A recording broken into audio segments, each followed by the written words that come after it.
from investments that are going down in value, that can cause a rapid depletion of what you have saved for retirement.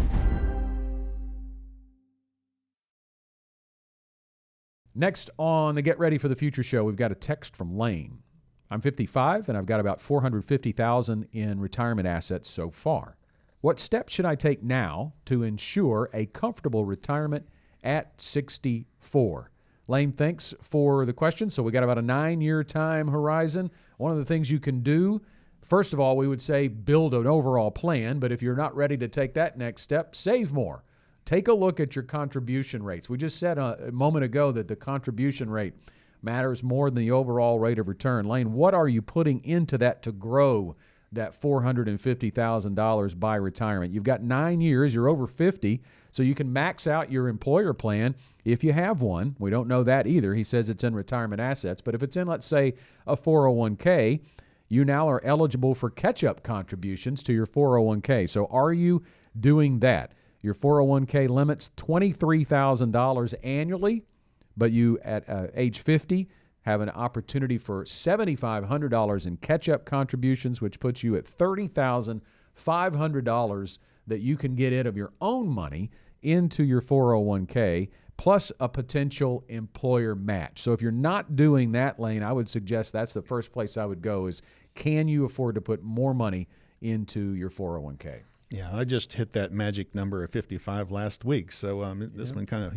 it's personal, huh? It is personal.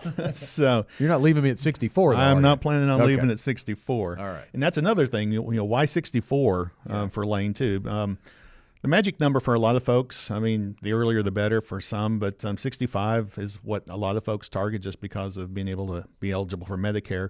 But at 55, depending on, what's going on in the household, I mean, I still have a senior in college and then a junior in high school, so we still got kids on the payroll. But a lot of folks are in their highest income earning years. The most you're probably making more than you've ever made in your early to mid 50s, and that's probably going to continue on until retirement at that point. But also, a lot of your expenses have gone down because maybe the kids are out of the house and things like that. So being able to max out your employer retirement plan and do that catch up, it's very feasible for a lot of folks at the age of 55. And you are kind of playing catch up more than likely, because if you had kids, kids are expensive and you probably haven't been able to max it out up to that point. So being able to really hammer away at it and put that $30,500, that's the contribution limits for 2024. The new limits will probably come out in the next few weeks for 2025. The IRS does adjust those on an annual basis. But being able to do that now through retirement, whether that's age 64, we'd be able to put a plan together, make sure that the asset number that we're trying to reach to be able to produce the monthly income that you'll need, Lane, is something that we can definitely do for you in the plan that we would put together for you, which would also take into consideration Social Security and any pension benefits that you might have. Yeah, and the investment strategy, I think, Lane, needs to change. If you're truly 9 years out away from retirement, you're in the retirement red zone, as we call it, and it's that 10-year and less mark that we really start to tweak that investment strategy. And the reason being is when you do enter retirement and you start selling some investments to utilize as income, you don't want the money that you are selling, or the investments that you are selling for income today, to be subject to market risk. That's called sequence risk. If you're selling from investments that are going down in value, that can cause a rapid depletion of what you have saved for retirement. So we've kind of focused on, hey, if you've got $450,000, you need to be growing those assets. You need to be saving and still accumulating. But at the same time, with a portion of your investment strategy, you need to be preparing a bucket of money for distribution at age 64. And that bucket doesn't need to be full-on aggressive in the stock market. It is a bucketing strategy that we employ here at GenWealth that basically takes the conservative investments that for use now, the less conservative investments for a later time frame, and the growth investments for the longest time frame.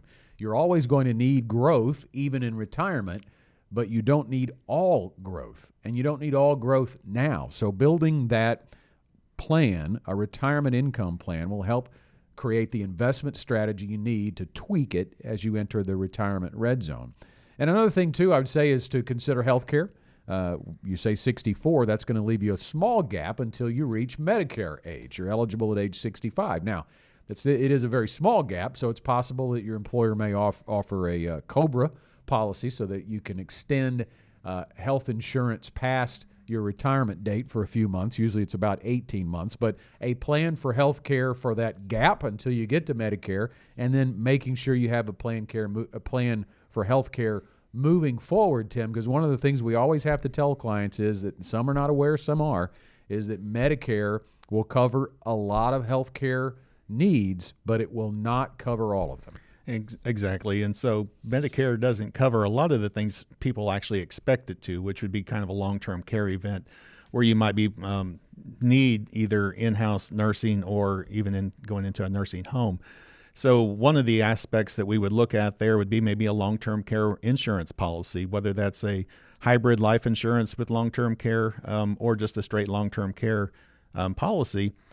You're at 55. That 55 to age 60 is kind of the sweet spot for that premium. And if you get it much before then, you're probably paying premiums for much longer than you need to. The policies really have increased premiums after 60 because, again, you're just closer to the time that you're going to need it. So in that 55, we've had some clients come in recently that were age 55.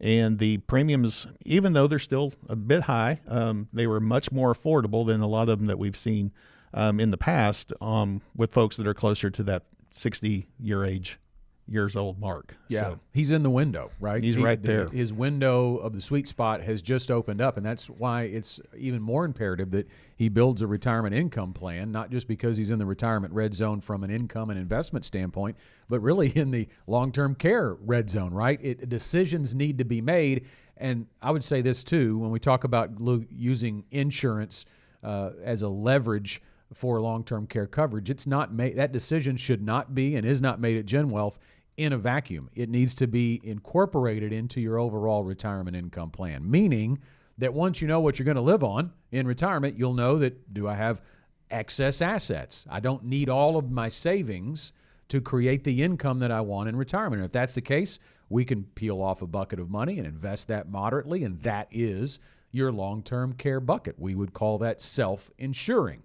However, if you look at the income plan and you need most of your assets to produce that for you, to live the retirement you want, maybe part of that monthly income can be used to pay a premium on a long-term care insurance policy. So it can all be set up through the planning process. But again, back to the point of the plan lets us understand better what a client's needs are. Yeah, we don't know for sure if Lane's married or not and what that situation may look like. And it's single versus married. There's a lot of different aspects that go into that because if it's someone that's single, what they've been using to keep their household going, now if they're in a nursing home, maybe the house is sold and things like that, and you're able to use that income to actually take care of the expenses of the nursing home or whatever that situation may look like. It kind of goes back to we don't want to become a burden to our kids. Yeah. And so if that's one of your goals in retirement is not to become a burden, then we need to make sure that we have the right things in place to make sure that the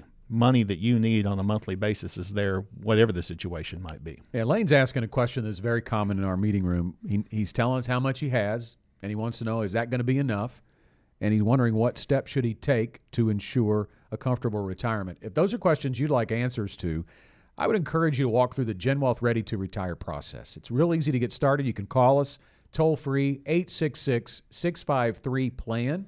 That's 866-653-7526, or send us an email, show@getreadyforthefuture.com, and set up a first appointment with a GenWealth advisor near you. We've got offices all over the state of Arkansas, in Conway, here in Little Rock, Bryant, El Dorado, and Hot Springs. We're also in Bossier City, Louisiana. So somewhere near you, an advisor is ready to sit down with you, and that first appointment is complimentary. Doesn't cost anything. It's just a discussion about your goals and what you'd like to accomplish, and if we can be a match for you, we'd love to work with you. So again, the GenWealth Ready to Retire process, toll-free 866-653-PLAN. That's 866-653-7526.